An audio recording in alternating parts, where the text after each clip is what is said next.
jungle. माहेरच्या लोकांकडूनच विवाहितेला विष पाजून केला खून. पुरावा मिटवण्यासाठी आरग येथे परस्पर केलं दहन.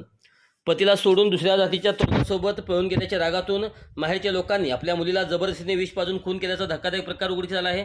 पुरावा मिटवण्यासाठी मिरज तालुक्यातील आरग येथे परस्पर मृतदेह जाळून टाकल्याची धक्कादायक घटना देखील घडली आहे.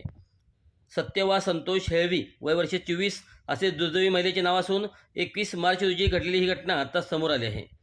सत्यवाचा काका प्रकाश भीमभाऊ हैवर वय वर्ष 46, भाऊ शानूर सदाशिव हैवर वय वर्ष 35 व भाऊजी कल्लाप्पा मायाप्पा हेळवी वय वर्ष 40 तिघे राहणार नदीगुडी तालुका हुक्केर याची अटक झाले संशयितांची नावे आहेत.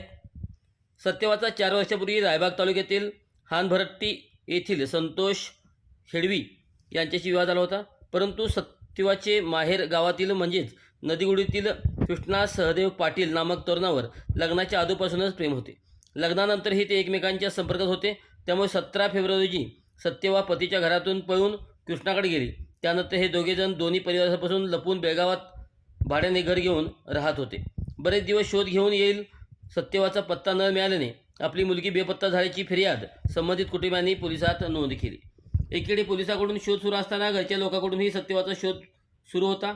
21 मार्च रोजी सत्यवा व तिचा प्रियकर कृष्णा मिरज तालुक्यातील आरग येथे दिसल्याचे काही लोकांनी सांगितले. त्या आधारे कुटुंबीय गावात दाखल झाली. त्यांनी सत्यवा व पत्ता शोध काढत तिला जबरदस्तीने सोबत हनबरहट्टी गावात आणले.